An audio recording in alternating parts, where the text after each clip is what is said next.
Hi, I'm Liz, School Garden Coordinator with Wasatch Community Gardens, and I'm here today to talk about food safety. Having kids out in the garden snacking on the healthy stuff that they've grown themselves is one of the best parts about being out in the garden. But it's one thing to just let the students out here and to eat whatever they want, and it's another thing to maintain proper USDA approved food safety standards while your kids are out here having a good time. Luckily, having a food safe garden does not have to be that difficult. In fact, it's a lot easier than you'd think. The State Health Department of Utah has taken the USDA guidelines for food safe school gardens and has broken them into 12 really easy steps that almost every school garden can comply with. The first tip from the Utah State Health Department is that produce must be planted in an area free of toxins, including petroleum products, transmission fluid, car fluids, and heavy metals and heavy contaminations.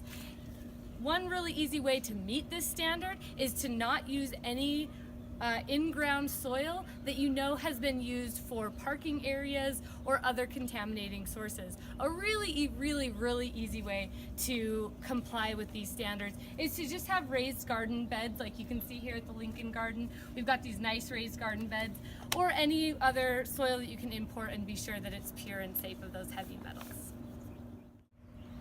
The second recommendation from the Utah State Health Department is about your wastewater.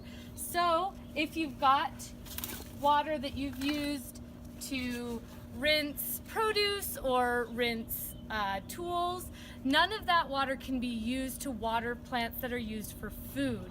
So go ahead and throw that water on your flower garden, but don't put it on your tomatoes.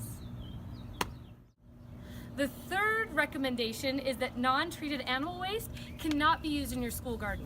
Whereas at your home gardens, you might love to use your chicken manure or horse manure in your gardens. For school gardens, you can't use untreated animal waste. Now, just to make that easy, just go ahead and purchase all your compost pre-packaged. That way it's super traceable and you know where that's coming from. All right, the fourth recommendation is that fertilizers and pesticides must be used according to the instructions on the label and secured so that children can't get into them. In practice, that's pretty easy to do. Just follow your instructions right on the bottle. Make sure that you're not over fertilizing, even with organic fertilizers, and keep them under lock and key, not around where the students have access to them. All right, the fifth recommendation is that all produce must be thoroughly washed before it is consumed by the children.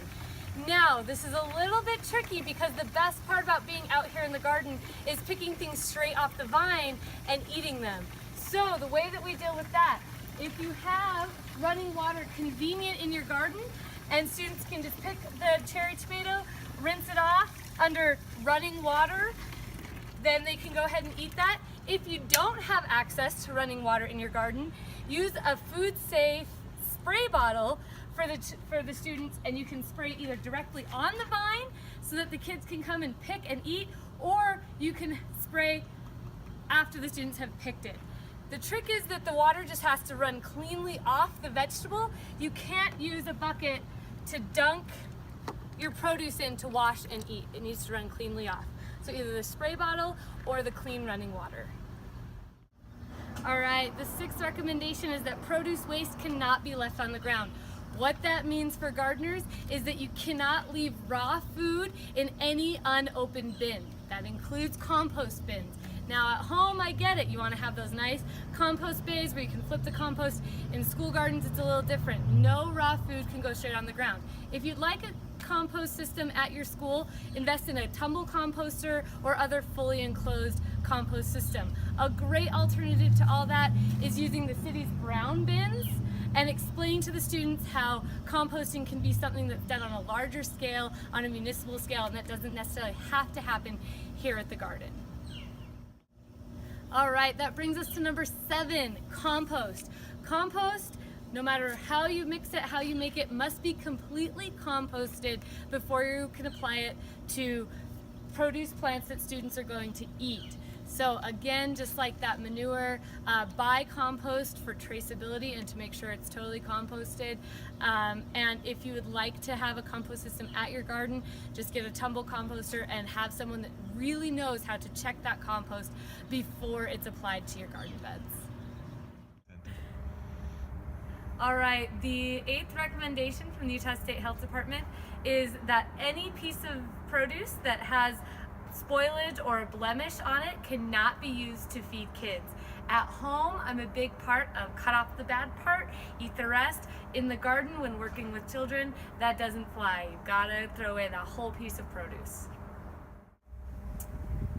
And the 9th recommendation is that all produce that's picked in the garden needs to be consumed in the garden. So no processing produce to leave the garden. So for freezing or to just be put in Ziplocs. If you want to send produce home with the kids, it needs to be whole, unprocessed produce. So no processing produce in the garden to be sent home or for later consumption. Eat everything that you pick in the garden itself. All right, the 10th recommendation is that hands must be washed thoroughly using potable water, soap, and sanitary means of drying hands before students can harvest and eat produce. In practice, just have your students swing by the bathroom and wash their hands before they come out to the garden, and always have some hand sanitizer on hand to keep everything nice and sanitary, nice and clean while you're out in the garden eating veggies. The 11th recommendation is that all children must be supervised while out in the garden. Although we like the idea of letting our students come out and check out the garden independently, in order to maintain food safe practices, we need to have the students always supervised when they're out in the garden space. And the last, number 12 recommendation is to keep all harvest buckets, baskets, totes, and other containers used when harvesting and carrying produce cleaned and sanitized and kept in a safe space. So what I do at all my gardens is I just have specific harvest buckets that are easy to wash, easy to sanitize with a little bit of bleach water if I need to, and I keep those in my tool shed. They don't just float around the gardens. Don't use baskets that you can't sanitize. Just have a couple nice, sturdy harvest buckets, and those are what you need to use to harvest any produce you're gonna eat. So that's it. Maintaining a food safe garden is pretty easy when remembering these 12 rules. If you have any other questions, check out our website, wasatchgardens.org, where we have lots more tips, tricks, and recommendations for food safety, general gardening, and other things you might be interested in your school garden.